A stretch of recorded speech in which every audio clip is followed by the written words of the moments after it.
Hello and welcome into the GSMC Sports Podcast brought to you by the GSMC Sports Network. I'm your host, TJ Mabardi. Today is Friday, June 14th, and today we are going to be breaking down the mega contract extension that Trevor Lawrence got from the Jacksonville Jaguars yesterday. 5 years, $275 million is what it was reported at. That news broke on Thursday afternoon. So we're going to talk about the logistics of this deal, whether or not it was warranted, and how it is going to have an effect on the overall quarterback market, as there are still a number of quarterbacks eligible for an extension. There are even some quarterbacks that people are looking forward to next season when they receive their deals, and how this Lawrence deal could impact that. So we're going to be going at all of the different angles there on that front. Then we're going to be talking about the Florida Panthers, who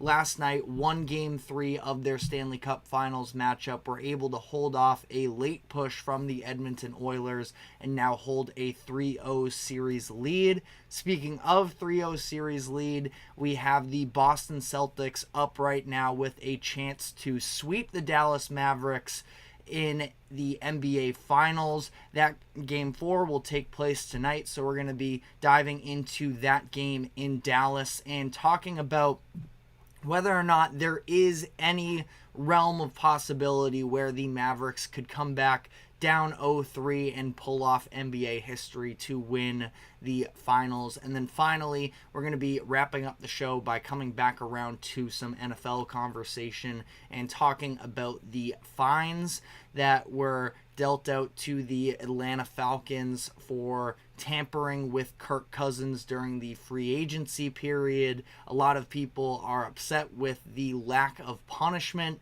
so we're going to be breaking down that as well. But before we get into everything, just a reminder to like, follow, subscribe wherever you keep up with us. To any live viewers, be sure to give us your thoughts on all the latest happenings in sports. Try and make the show as interactive as possible. We got a lot of interaction yesterday. Would love to see that continue on here. But if you would like to become an even bigger part of the show, you can use the link that is streaming across the bottom ticker, gsmcpodcast.net. And your comments, along with a tip or donation, will pop up on screen for everyone to see. Anything would be greatly appreciated on that front. On Thursday afternoon, we got the news that Trevor Lawrence will be remaining in Jacksonville for the foreseeable future with a massive contract extension, 5 years, $275 million. Now, ultimately, I don't think that this was all that much of a surprise. It seemed like this was the direction the Jaguars were going to be headed in for the entire offseason, but what is really generating all of the conversation is over the amount of money that they did give Lawrence. So it is $200 million guaranteed. The average annual value is $55 million per year, which puts him right alongside Joe Burrow. Burrow signed his contract extension last offseason, and he got an almost identical deal, 5 years, $275 million. It was a little bit more guaranteed money, $219 million in the case of Joe Burrow, but I do think that it's important to at least keep in perspective that we know year by year these contracts are going to continue to increase. So as much as Joe Burrow, Trevor Lawrence, I think the vast majority of NFL fans would pick Joe Burrow over Lawrence, but at the same time, just keep that in the back of your mind when you talk about the increase in quarterback salaries per year. And Lawrence also surpassed another handful of very notable players, notable quarterbacks that signed extensions last season, more than Justin Herbert, Jalen Hurts, and Lamar Jackson. Now, again, keep in mind that when we are having this conversation a year later, Lawrence's deal is coming off of the heels of Jared Goff signing his contract a month ago, where Goff signed a 4-year deal worth $212 million, $53 million per season. Now, a lot of people also had issues with that deal. So, to some degree, if you don't like either of these quarterbacks in Trevor Lawrence and Jared Goff, you can make the argument, two wrongs don't make a right. Just because one person overpays doesn't mean that you need to either. Absolutely fair to some degree. I think that there is a little bit of a difference with Trevor Lawrence in considering where the Jaguars are currently at. They won a playoff game in 2023, but this isn't a franchise that is necessarily fully bought in on. This is a Super Bowl or bust season. They spent the first overall pick on Trevor Lawrence in 2021. And listen, it hasn't been, all pretty up to this point by any means for Trevor Lawrence. Since entering the NFL, he is number one in total turnovers in the entire league.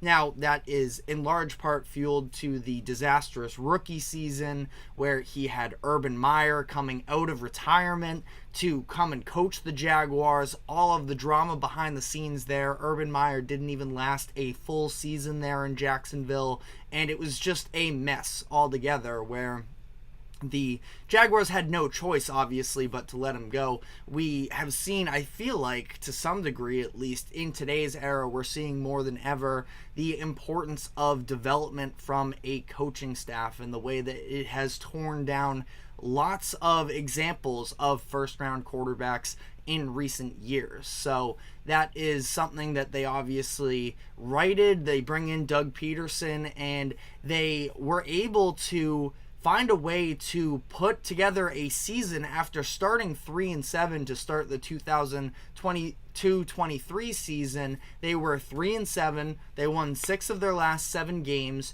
They made the playoffs and pulled off that improbable comeback against the Chargers in the wild card round. And they were even competitive against the Chiefs in the second round as well. So overall, all things considered, especially from the, disaster that they were during the 2022 I'm getting my years mixed up here, but the 2021 season, Trevor Lawrence's rookie year, and how poorly that went for them. All things considered, a playoff berth and win was a massive success for them.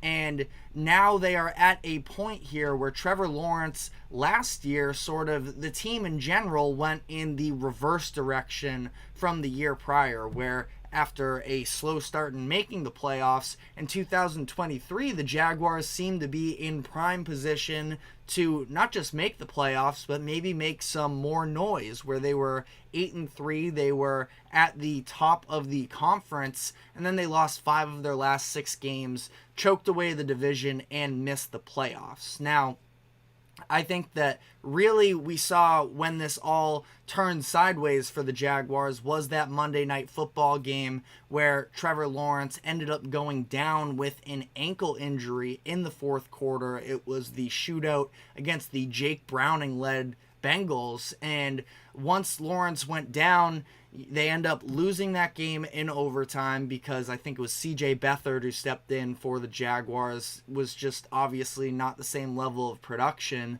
They bring Trevor Lawrence back the following week on a short week against a very talented Cleveland Browns defense, and he just never looked right, really struggled in that game, and the season just, fell by the wayside from then on out. And that also includes, their one win coming actually in a game where Trevor Lawrence didn't play. He dealt with a shoulder sprain injury. I believe it was against the Tampa Bay Buccaneers. Now, C.J. Beathard was able to lead the Jaguars to a win against the lowly Carolina Panthers, but that was the one game that the Jaguars won after starting the season 8-3. And obviously extremely disappointing from that lens, but from the perspective of whether or not the Jaguars should have signed Trevor Lawrence, I think that, again, it's not much of a surprise. Lawrence had an unbelievable draft profile coming into the league, which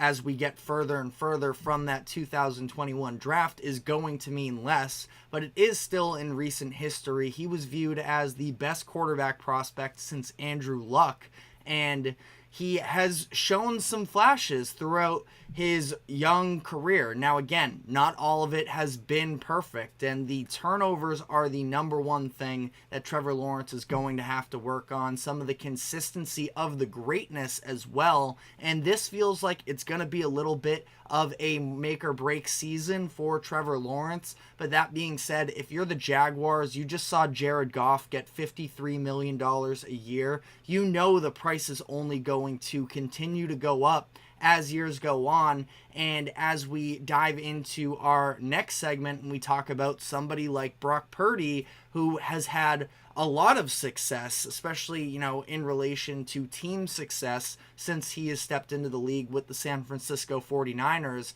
there's definitely a difference in terms of the, upside and the ceiling of a player like that.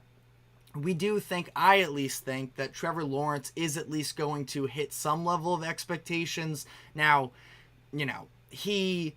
I think that he can very clearly be a franchise quarterback. Is he ever going to be MVP caliber? Again, we've seen flashes. The consistency hasn't necessarily been there yet. So that is where, when you're talking all this money, it is some level of concern. But at the same time, ultimately, franchise quarterbacks, whether you're MVP or not, are going to go for this level of money. Jared Goff isn't seen as an all-pro quarterback, and yet he just got the contract that he did, and he's had a lot of blemishes on his resume throughout his year. So again, I have no problems with the Jaguars making this deal whatsoever. Getting it done earlier rather than later is only going to save them money in the long run. I don't believe that Trevor Lawrence is going to be a bust for this franchise. So ultimately, people in Jacksonville were going to lose their jobs if the Jaguars decided to let Trevor Lawrence walk or play out this season and end up being that star that he was thought to be coming into the league, but in a different jersey. So the Jaguars get the deal done.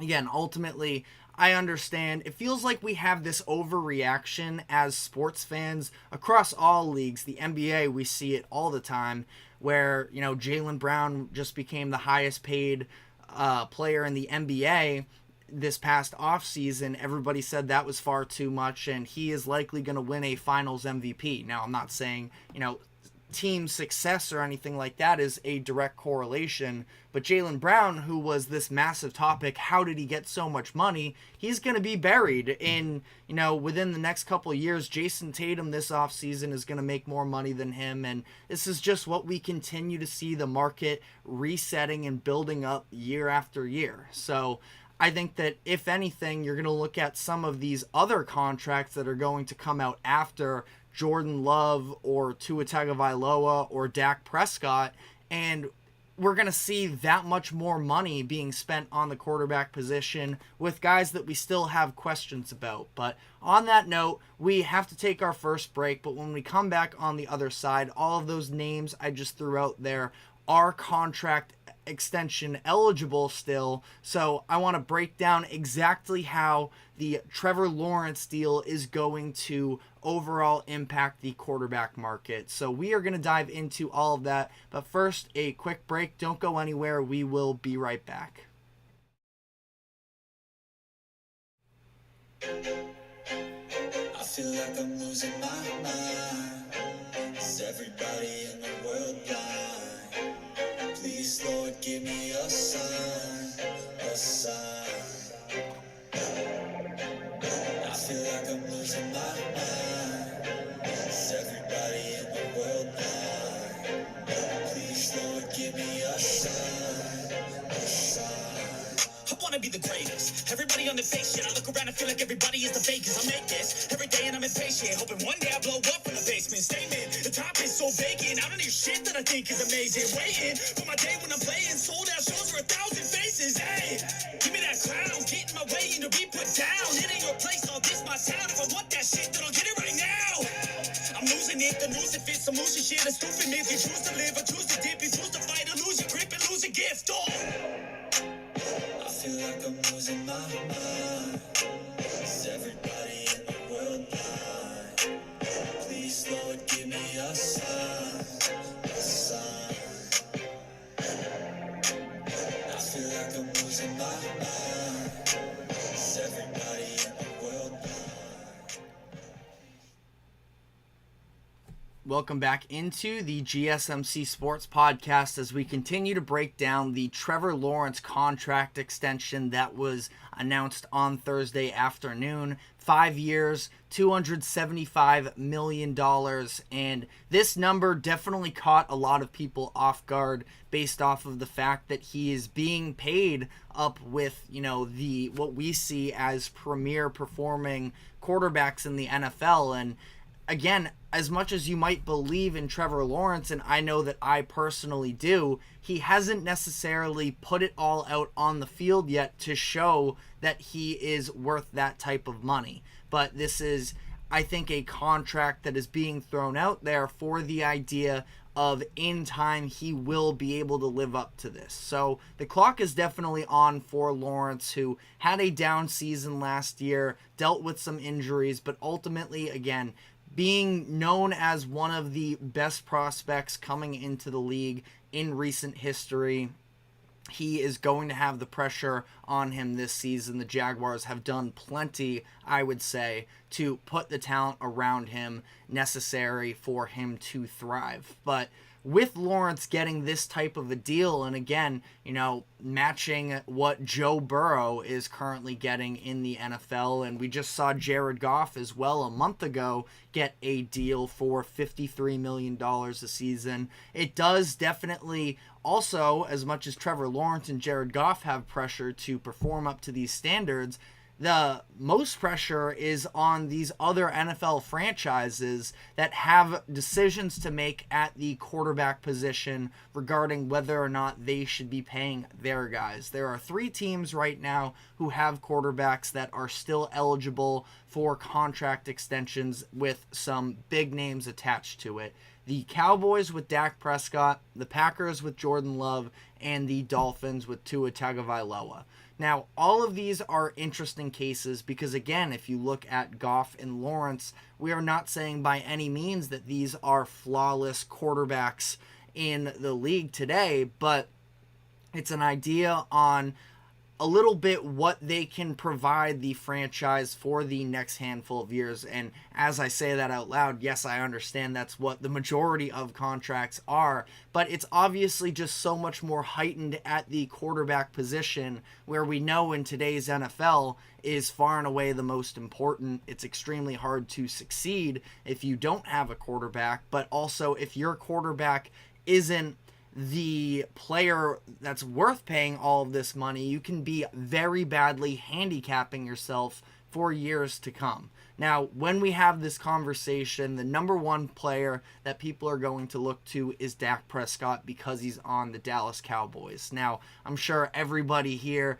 has heard plenty of Cowboys discussion throughout this offseason. My quick notes, though, are that it does feel like the Cowboys are sort of most, I don't know if you want to say at fault or ultimately just waiting out this long. They are kind of the biggest loser in this situation with the inflation of the quarterback salary cap market, because Dak Prescott is coming off of the best season of his career. He was an MVP candidate. I believe he made second team All-Pro as well. And knowing that he was going to be asking for a lot of money, when he spoke to reporters in mid-April, he said that he didn't necessarily want to become the highest paid quarterback in the NFL, that he just wanted to find himself a fair deal. And I guess the idea before was that the Cowboys could sort of play these games with Prescott and try and convince him that whatever money he's looking for of the $50+ million, that wasn't going to be available to him in free agency. And now we've seen with Jared Goff getting $53 million and Trevor Lawrence getting $55 million per year, both of these players. I mean, Jared Goff now has at least led the Lions to an NFC championship. I don't think he's to blame for the collapse of a loss in the NFC championship game. But, overall, I guess this is more so for Lawrence than it is for Goff, but still at the same time, if you're talking about upside, I feel like Goff is probably third on that list. The point being, Dak Prescott is going to believe that he is better than both of these players who just got paid. And he's going to see there absolutely is money for me available. And you can even go to Kirk Cousins in free agency, who is going to be 36 years old next season, coming off of a torn Achilles, and he just got a deal for $45 million per year. So that bargaining chip, or at least tactic from the Cowboys of, you aren't going to be able to get that money when you hit the open market, Dak Prescott is easily going to point to these other examples and call BS on that. And it puts a lot of pressure on the Cowboys, again, going back to those reports that Dak wasn't necessarily looking to become the highest paid quarterback earlier this offseason. But now, again, the pressure is on for the Cowboys, and I don't see really a world in which they make this work. Now, I've argued in the past, and I still stand by it, I don't know what the Cowboys are without Dak Prescott. Is he a top 3, top 5 quarterback in the league? No. But he also is vastly better than any other options that are available to them right now. And unless you think that Trey Lance is going to, become a star out of nowhere, years of sitting on the bench dealing with injuries, or that they're going to be willing to just sort of go into, I wouldn't say a full rebuild, maybe a little bit more of a retooling, but they're not going to be Super Bowl contenders if they just let Dak Prescott walk in free agency. But I also don't really see a way in that they are going to be willing to give Dak Prescott $55+ million per year and also be able to hold on to CeeDee Lamb and Micah Parsons, who are both also available for contract extensions. I've said in the past again that I would probably lean towards moving CeeDee Lamb. I believe you can easily get at least one first-round pick for him, plus other assets as well. So that would be my preference if I were in the Cowboys position. But ultimately, again, it's a very tough financial situation dealing with your 3 best players all looking for contracts at the same time. But, that being said, I just talked about everyone's heard enough about the Cowboys, and I gave my 2 cents on the Cowboys once again. But it's interesting for Jordan Love and Tua Tagovailoa, also 2 players that do have upside, first-round draft pedigree as well in recent years, but at the same time, there is still a large unproven with these guys. Jordan Love, I was a big fan of this past year, even when they weren't necessarily winning the games in the beginning of the season. I still thought that Jordan Love, when it came to those final moments, was able to put together some pretty big drives. I look at the Saints game in particular that he played in. I thought that he was excellent down the stretch of that one, and even when the overall numbers weren't necessarily showing greatness, I thought that he showed a number of things. The fact that he didn't have a solidified number 1 wide receiver, but he was dealing with a ton of youth talent in the receiving core with his wide receivers and his tight ends, the majority of them taken in the past couple drafts. He just did an excellent job of spreading the ball across the field, and it's something that, again, I believe in Jordan Love. Now, after this sort of small sample size, again, when you look at Trevor Lawrence getting $50 million, and Jordan Love just took a team-friendly deal, I believe it was last offseason when he signed it, as opposed to playing under the typical 5th-year option for a first-round quarterback. I mean, it's going to be a really interesting conversation to see how much Jordan Love is willing to, I think that the Packers, ultimately, a very, very young team, are probably going to be looking to dish out the money, and I ultimately think that would be the right decision. But I don't know. I don't necessarily have, unwavering confidence in him necessarily just yet, at least. Tua, I have never been super high on necessarily.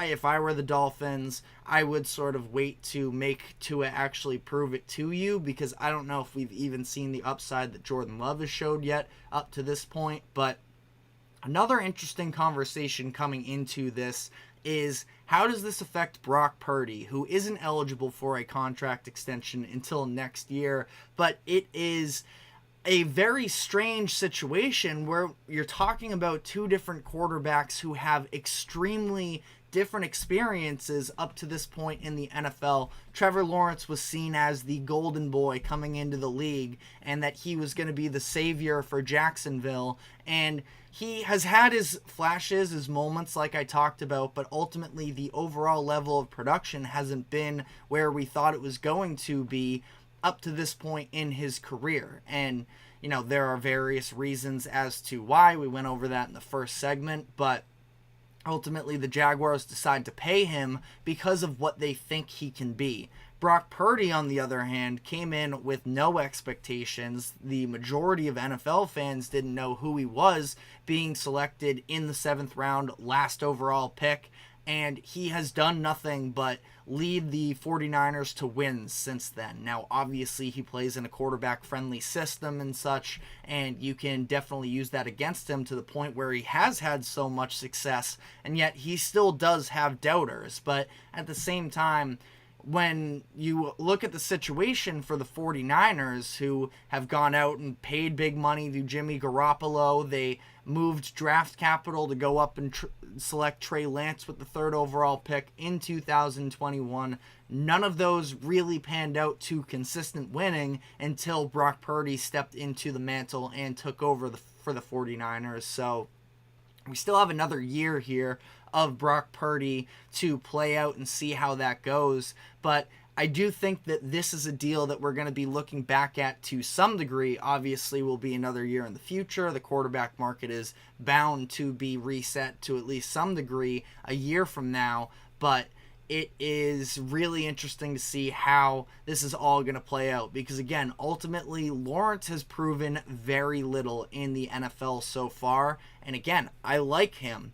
But he just got this massive deal matching a Joe Burrow contract when Burrow took the Bengals to the Super Bowl a couple years ago. Lawrence hasn't come anywhere close to that level of winning success yet. And I do believe that it's in him. And again, I defend the Jaguars for making that signing, but that's where it does sort of have this domino effect on the other quarterback contracts in the NFL.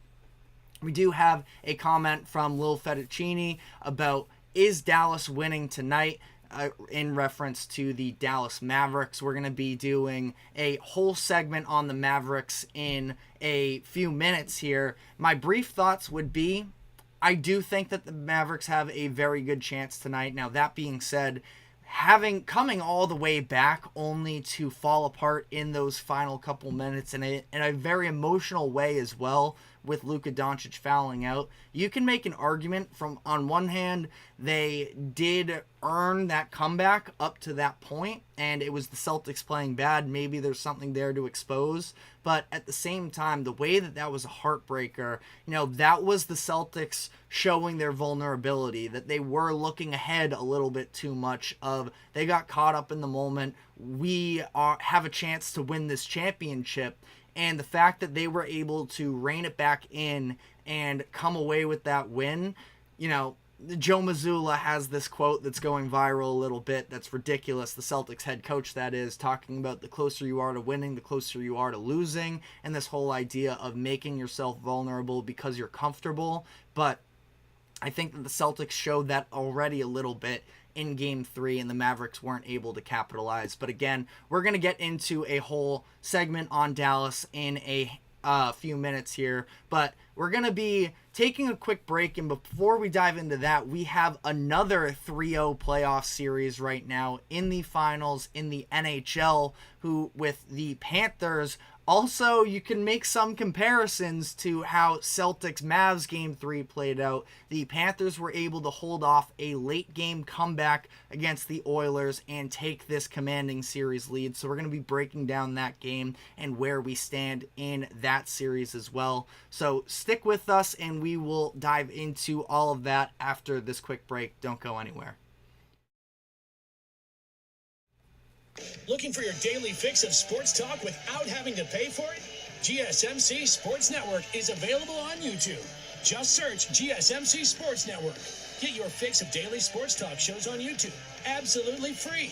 NFL, college football, NBA, MLB, MMA, UFC, fantasy football, and so much more. GSMC Sports Network has shows running all day long, with new sports shows starting every 2 hours. Just like on your favorite cable sports channel, except GSMC Sports Network is absolutely free. Just search GSMC Sports Network on YouTube to catch one of your new favorite shows, like the GSMC College Football Podcast, Chip Shot Football Podcast, Hoops and Heels Women's Sports Podcast, GSMC Basketball Podcast, and so many more. Check it out for yourself. GSMC Sports Network, now available on YouTube absolutely free. Search GSMC Sports Network on YouTube right now.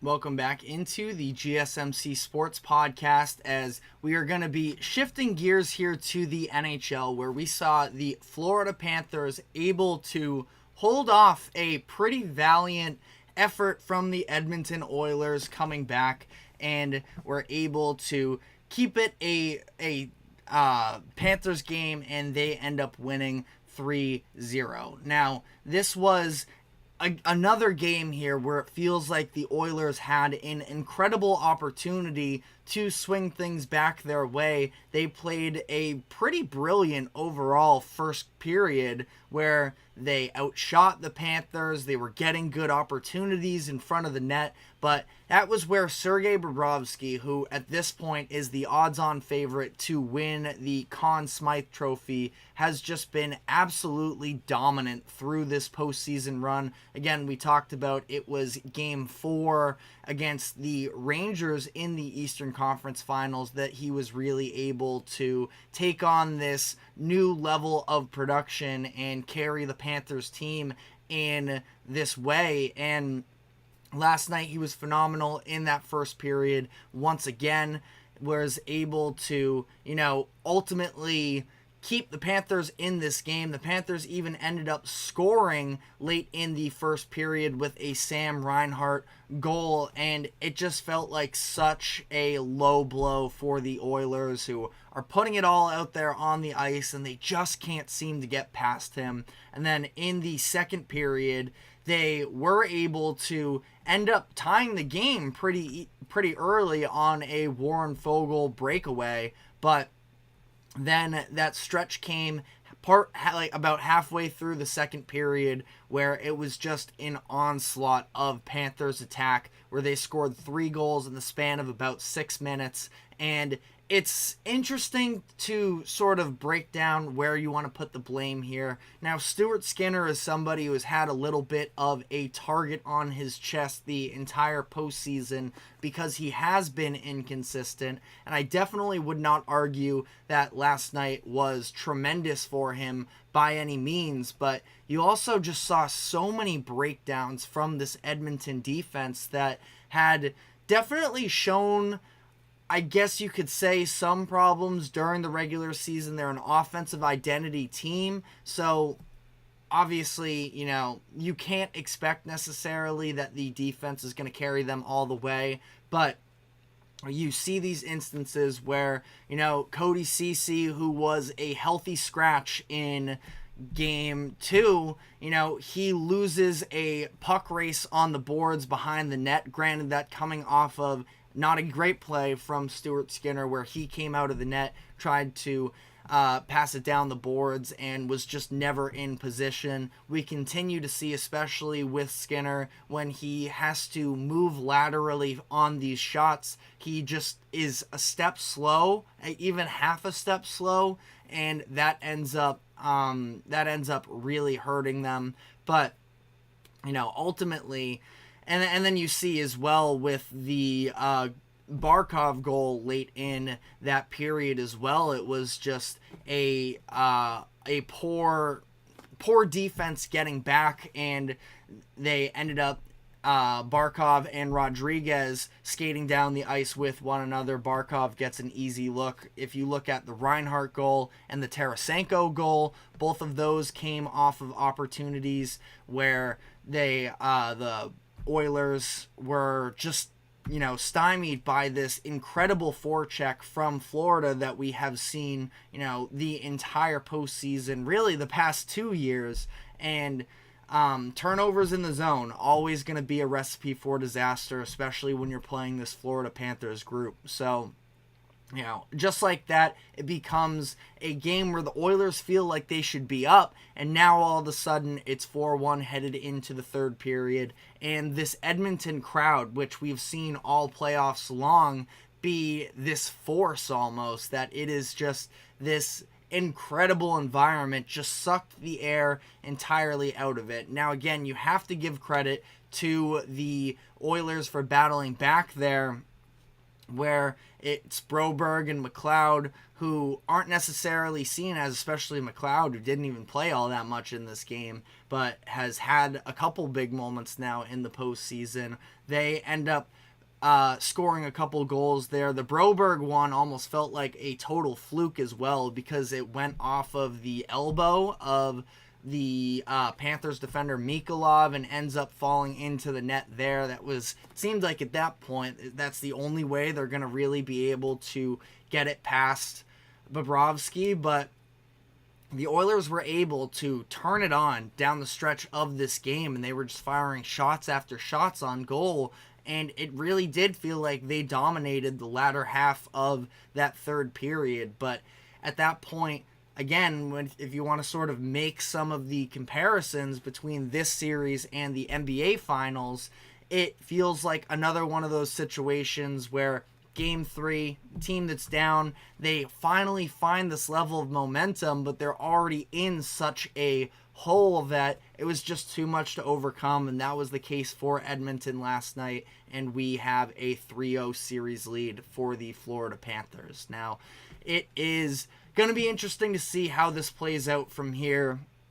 Game 4 is on Saturday. The Panthers are going to have a chance to sweep the Edmonton Oilers. This would be the first sweep in the Stanley Cup Finals since 1998. I believe that Steve Levy on the ESPN broadcast last night mentioned that this is the first time in 28 years that we've seen both the NBA Finals and Stanley Cup Finals both at 3-0 series leads. So it would be all kinds of unprecedented. As sports fans, a little bit disappointing that we're not necessarily getting the same level of, production length out of these series that we were hoping for. But, for the Oilers, it's a tricky situation, because ultimately for them, they have just been unable to beat Bobrovsky, and none of their star players, and it's not like Connor McDavid, like he's been in on a number of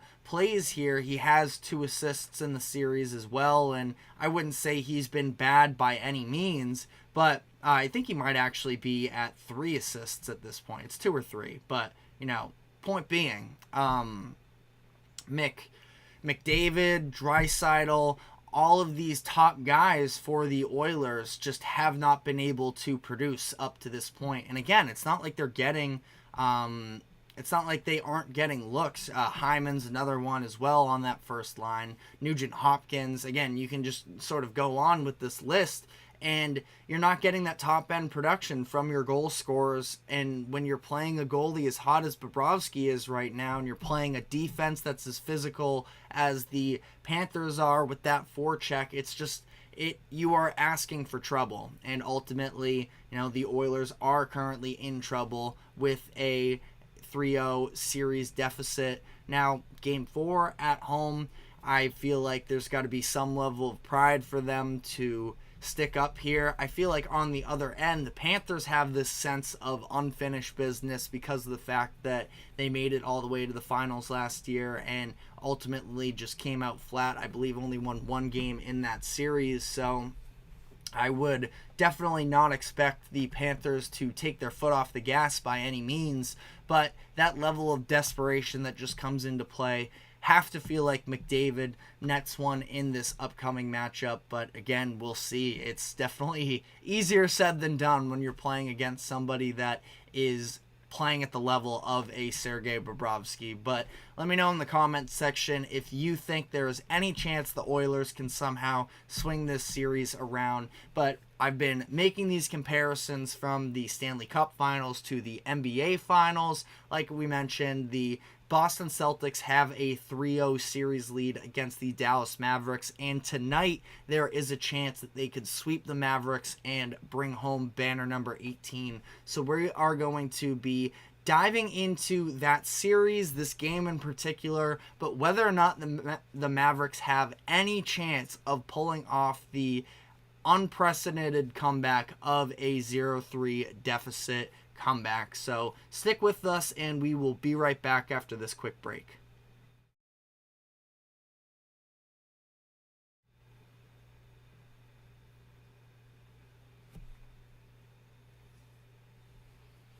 For the best and latest podcasts available anywhere, go to the podcast app on your cell phone and type in GSMC to access free content-rich podcasts on health and wellness, book reviews, sports, entertainment, relationships, social media, movies, technology, finance, and even weird news. Subscribe and download the GSMC Podcast Network's family of shows, available everywhere podcasts are found.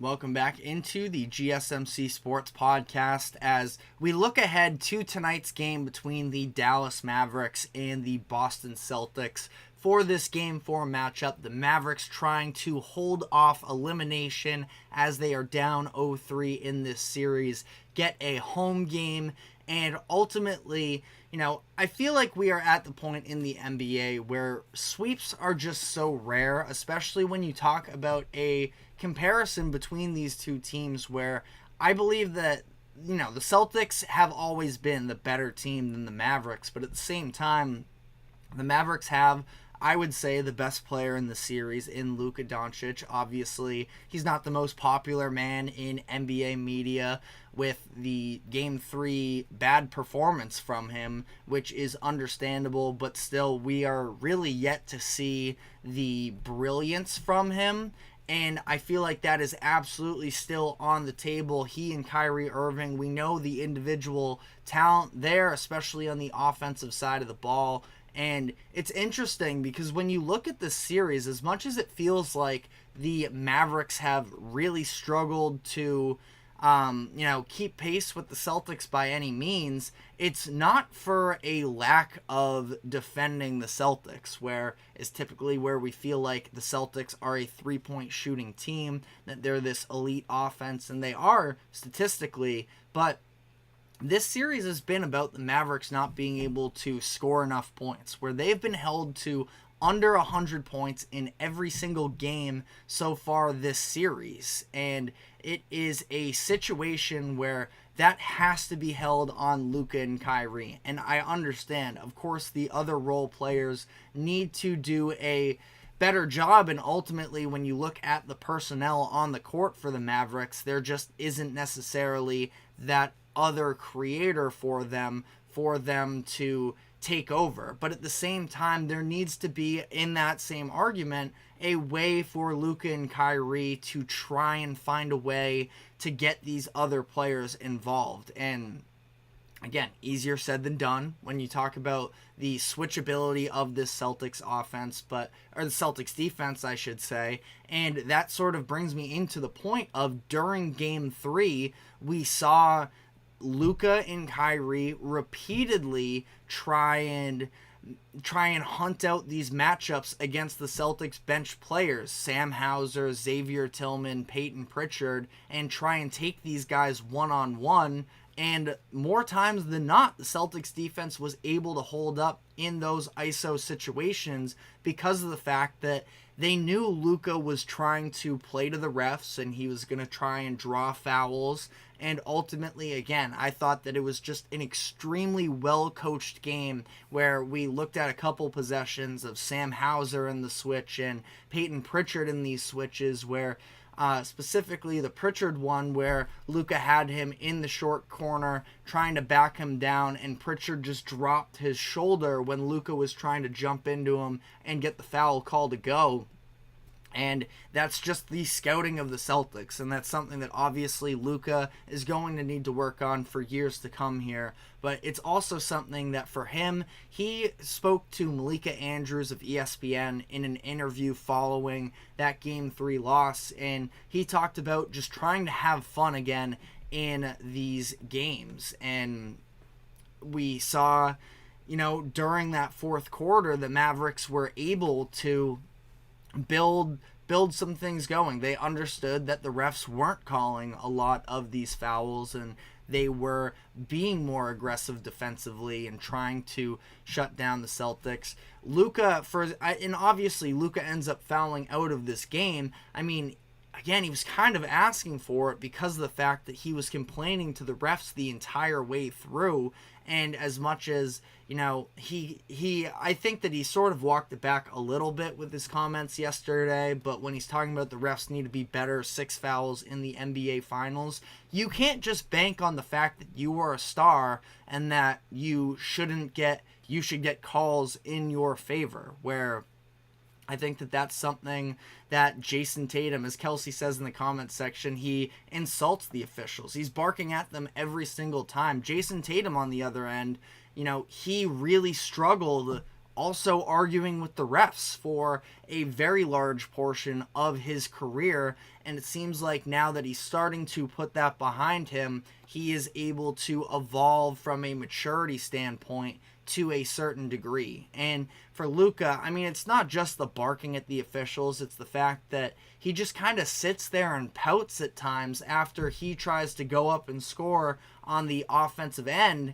and he'll just sit there for a minute upset. And the Celtics got those breaks the other way. And as much as the Mavericks definitely deserve some credit for the way that they played in the fourth quarter, it was also Celtics self-implosion, where there were 2 different instances where Luka didn't get back on defense. Now, Al Horford ended up with the ball running up the court for the Celtics for some reason, and he turned the ball over both of those times just because that's not the guy you want running the break for you if you're the Celtics. But those very easily could have been buckets that, again, helped to weather the storm. And ultimately, the Celtics, they come out on top here, so it is no big deal. As we have a comment from Kelsey, I'm not quite sure what you mean, but she said eating horse burgers as in the Mavericks. It took me a second there while reading it out loud.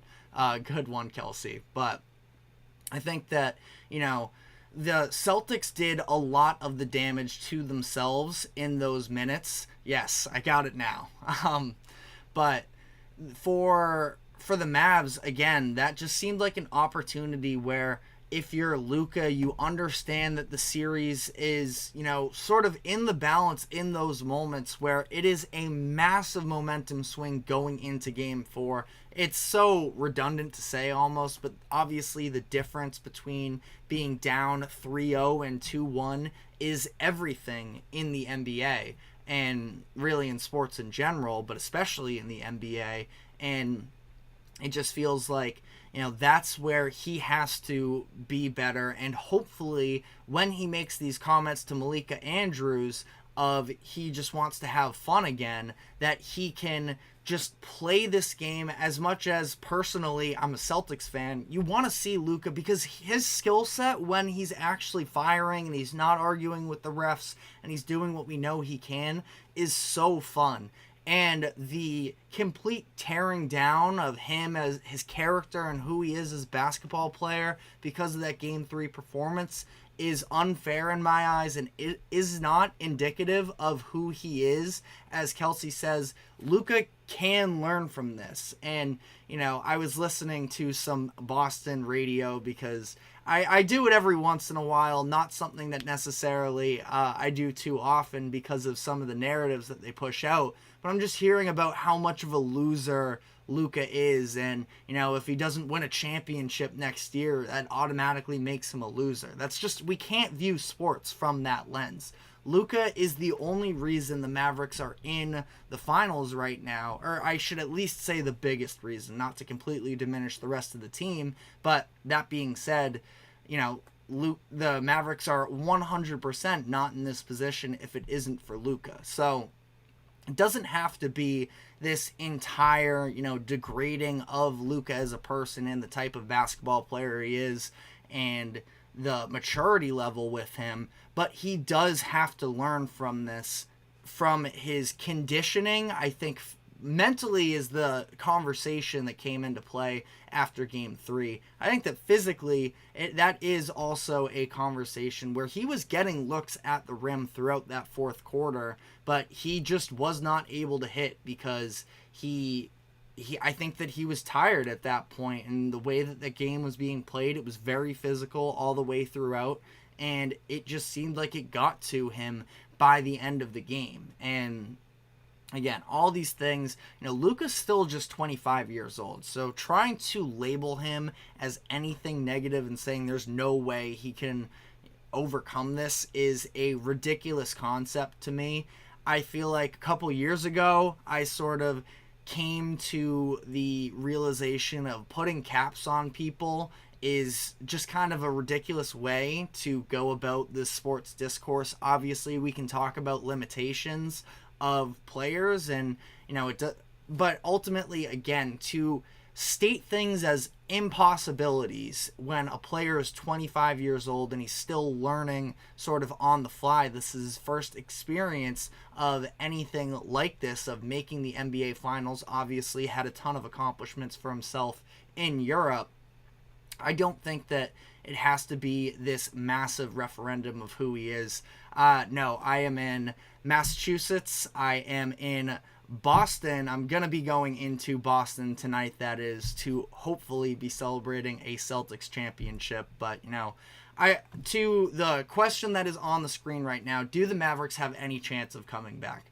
Ultimately, I think the answer is no. To be able to win 4 straight games against this Celtics team, the Celtics have been the best roster in the NBA all season long. So it's just not something that I think they can fully overcome. That being said, Game 4 tonight, I have a hard time picking sweeps in the NBA ever, because with the 3-point variance and with the level of talent that there is in the NBA, I just think that it's a little bit rare, especially when you want to dive into the psychological perspective of humans, you know, the level of desperation that you play with. That being said, the Celtics, it feels like they were willing to give up a little bit in that fourth quarter of Game 3, and the fact that the Mavericks weren't able to take advantage when the Celtics had their eyes on bigger things and they were caught up in the moment, that feels like it is going to be detrimental.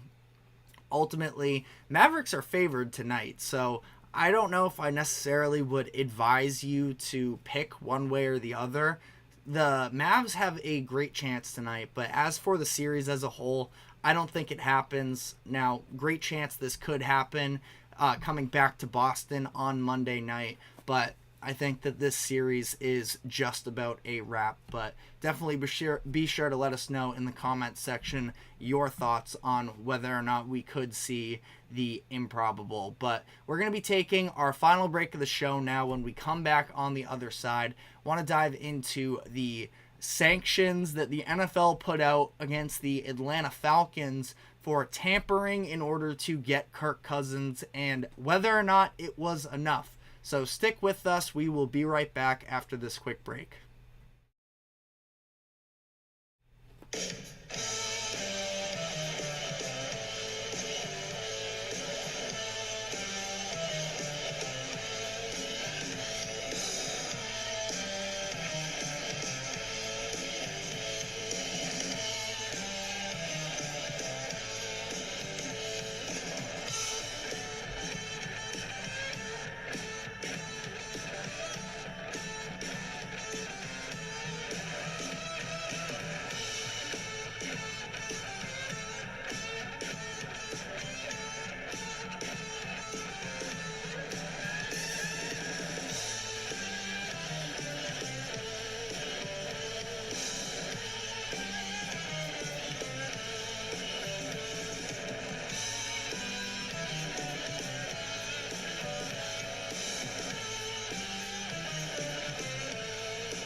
Welcome back into the GSMC Sports Podcast as we head into our final segment of the show, where we're going to dive into what the NFL decided to do in terms of the punishments for the Atlanta Falcons and Philadelphia Eagles in regards to the accusations of tampering. Now, to get it out of the way here, the NFL did decide that the Eagles were not guilty of this tampering accusation of them trying when they were signing free agent running back Saquon Barkley after he left the Giants. So no punishment for them whatsoever. The Falcons did get a punishment on their hands, and people have some thoughts as to whether or not it was strict enough. Ultimately, it was a fine for the Falcons. I believe it was, as I double check here, a $250,000 fine for their general manager, Terry Fontenot. Terry Fontenot was fined $50,000, and the Falcons organization was fined $250,000. And additionally, the Falcons ended up losing their 2025 fifth-round pick. And that it's really not anything at the end of the day, and that's what a lot of people are mad about, because of the fact that this feels like a little bit of a slap on the wrist of losing a day 3 pick and a fine that ultimately is not going to affect the Falcons organization whatsoever. Now, my thoughts on this situation are, listen, obviously in a perfect world we're talking about a league in which everybody fully plays by the books and there is no need to punish anybody, but the NFL has definitely had its history of cases of teams sort of working outside of the lines, and this is an instance of tampering where I don't know, call me crazy, I don't really care. Now, if you're a Vikings fan, I understand you are probably upset about this. It seemed like Cousins was going to be re-signing with the Vikings for a while there, and then there was an idea, Kevin O'Connell sort of put it out to the media prior to free agency opening, that there was some aspect of another team going to sort of insinuating that another team had made contact with Kirk Cousins, and it sounds like they are preparing an offer that the Vikings were not willing to pay themselves. So, to some degree, there is a real reason to be upset if you are the Vikings, and ultimately if you're the Falcons, just play by the rules. It is stupid. There's no need to go to those lengths necessarily, but at the same time, it worked for them that they were able to sway Kirk Cousins' decision maybe before free agency even opened up. But at the same time, as Kelsey mentions, Brady Deflategate, still don't have all that much confirmation on that in particular. I feel like the worst Patriots scandal is the Spygate, Bountygate with the New Orleans Saints, and that whole situation years ago. Those are, when you're talking about the integrity of the game itself having an effect on the actual results on the field, those are the stronger, should be punished more strong. And, even if you want to go Brady Deflategate, Brady was suspended the first 4 games of the following season. So he did get a more drastic punishment. I think that's more drastic than necessarily what happens here, where the Falcons lose a 5th round pick. But, those are the instances where I feel like it is a bigger deal. Ultimately here, I don't know how much else you wanted from the NFL. Of what were they supposed to do? Take away a 1st round pick because they got another player, a free agent, to sign a contract they're paying him money? That just makes no sense to me. And again, if you're a Vikings fan, you fully have the right to be upset. But at the same time, if the Vikings wanted to match that contract, they very easily could have done so. But at this point, a 36-year-old Kirk Cousins, or will be 36 next season by the time the season kicks off, coming off of a torn Achilles injury, there was a ton of risk there.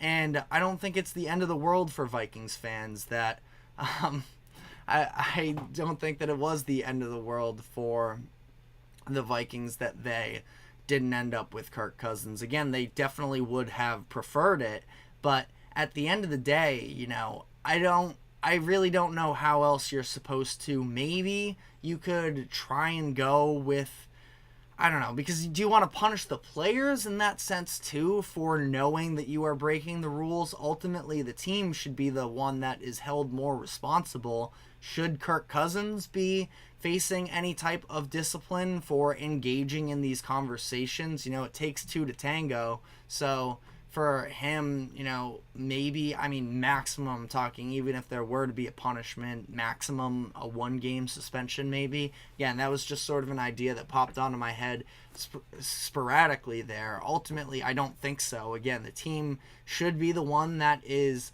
you know, the one that's majority punished. But again, I just don't know what other lengths you necessarily want the NFL to go to in these types of instances where I just truthfully don't think it's that big of a deal. Now, I'm also a huge NBA fan, and it feels like in the NBA every single offseason there are accusations about tampering, and again, nothing ever really comes of those either. It's just kind of where we are, where we're just in a place in society where it's way too easy to get in contact with one another.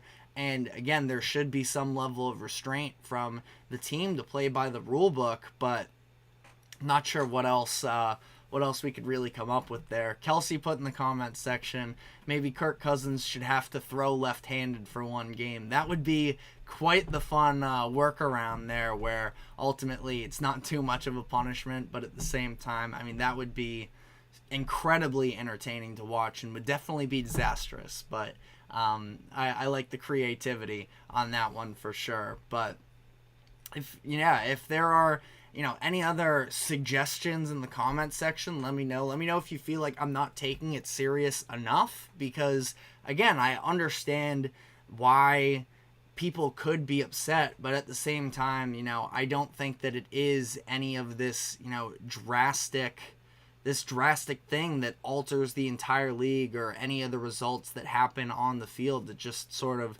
it's business, and it's shady business, but I don't think that there would have been anything. I think anything more than this probably would have been too much. But again, let me know if you feel differently in the comments section. That is all the time we have for today. Thank you very much for tuning into the GSMC Sports Podcast. Thank you to the GSMC Sports Network for allowing us to host this show. We are live every 2 to 3 p.m. on weekdays, so we will be back on Monday afternoon, possibly have an NBA and NHL champ to dive into, but enjoy the weekend. You too, Kelsey. Take care. We will see you on Monday.